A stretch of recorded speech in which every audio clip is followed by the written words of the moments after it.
And we do start with breaking news. It's now an arson investigation in Nashville after someone throws a Molotov cocktail inside a building earlier this morning. And Cuthbert Langley working on gathering the latest information. Good morning, Cuthbert. What do we know so far? Good morning, Amy. What we know right now is that crime scene investigators along with fire investigators are out here just off of Dickerson Pike. This is a property management business. Someone threw a Molotov cocktail into this window behind me right here around 5:30, 5:45 this morning. It was a champagne bottle that was caught on fire. He threw it in and then the fire did not spread. Normally they like that to happen. And if we can pan over here to the right, my photographer Jordan over here, we can see the champagne bottle that investigators are taking away right now. You see on the back of that car right there, of course, the firefighters, investigators out here kind of blocking the scene, but you can see some sort of the activity that's out here. We've got the crime scene investigator, we've got fire crews out here trying to continue to piece together what happened here. Let's take a look at some video from earlier in the morning. You can see quite the response that was out here. What we know is that a burglar alarm went off. An officer was just happened to be driving by when she saw this and called it in, and they got out here very quickly. The fire did not spread because basically what you want to do with these Molotov cocktails is throw it in and hope the bottle breaks so the fire spreads. That didn't happen this time. The bottle stayed completely intact, so the fire was really contained to just one spot there. If you're looking at some of the damage video, you can see some burned papers, a burned spot on the ground, really not a significant amount of damage at all. And since it did happen early in the morning, no one was inside of this building at the time, so really no injuries to report, which is great news. So again, arson investigation underway. Molotov cocktail was used, no suspect description, and nothing appears to have been taken from this building. We're live in East Nashville. I'm Cuthbert Langley, News Channel 5 HD. Cuthbert, thank you. And the final two Nashville mayoral candidates, Megan Barry and David Fox, faced off for one last time before the big runoff election. Yeah, and last night's debate started off very nice, very polite, very cordial. Didn't last. No. The focus shifted quickly to how Nashville spends its money. Gloves off! The city is booming, but this past year, well, the city reached into the rainy day fund to cover a $75 million budget shortfall. David Fox held nothing back, blasting Megan Barry for approving the mayor's budget. I was just astonished that there could be any use of fund balance in reserves in great economic times. It's just not how I'll do things. This has been an ongoing conversation about David's fear-mongering about our overall debt.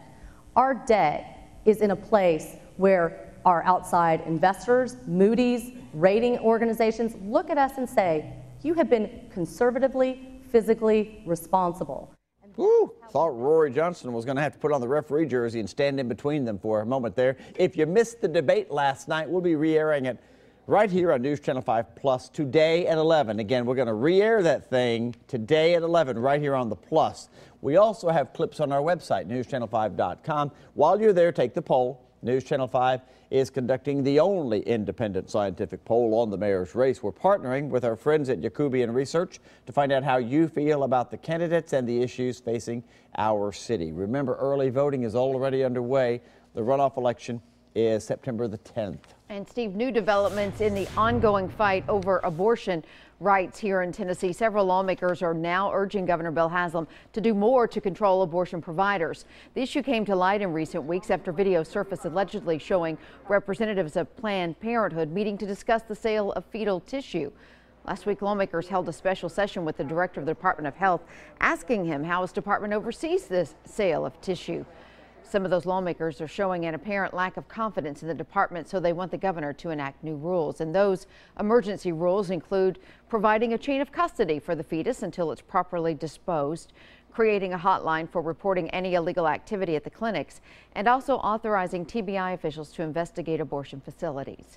Haslam says he shares the lawmakers' concerns, but he also reassured lawmakers that the sale of fetal tissue is illegal in the state. And lawmakers also plan to take up the issue in January. A man who claimed that his wife died in a tragic accident is now facing charges. Back in March, Joshua Simmons told police that his wife, Jerica, jumped out of his truck while they were driving in White County and then run over by the back tire. She later died. Well, a grand jury said, I don't believe that. They've indicted Simmons on reckless homicide charges. That happened yesterday. Two men are on the run after a violent home invasion in the middle of the afternoon.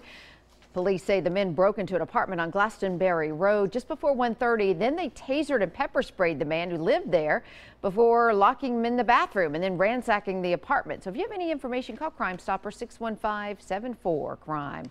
We now know the name of the suspected thief killed while trying to steal a car. Police say Clarence Goins and another man pulled a gun on two people on Chateau Valley Court Sunday night. One of the victims then pulled a gun and shot Goins. He later died. The second robber took off in a white Jeep Cherokee. If you have any information, call Crime Stoppers 615-74-CRIME. New details now about the college student found dead at Burgess Falls. Police say Lamuki Motamede was at the top of the waterfall. He apparently slipped and fell. A visitor found his body over the weekend. Emergency officials say the deck, the observation deck, was closed for repairs. No foul play is suspected. Motamede was a student at Tennessee Tech University. Emergency funding will now be used to fix that massive underground pipe collapse. Last night, Shelbyville City Council agreed to take $600,000 from the reserve fund to fix the flume. They also passed a bond resolution for $2 million to help pay for repairs. The drainage pipe collapsed Sunday, causing a massive hole in the parking lot between the city police and fire departments. We're told repairs could take several months. I did not know it was called flume. I didn't either. When I think flume, I think of like the log ride. Yes, the Flume Zoom. There you go. From Opryland years ago. That was my favorite ride. Well, see, they could just like move the pavement and then have a flume zoom. Make money for the city, maybe? Yeah, maybe. Well, okay. Maybe they're watching. I guess not.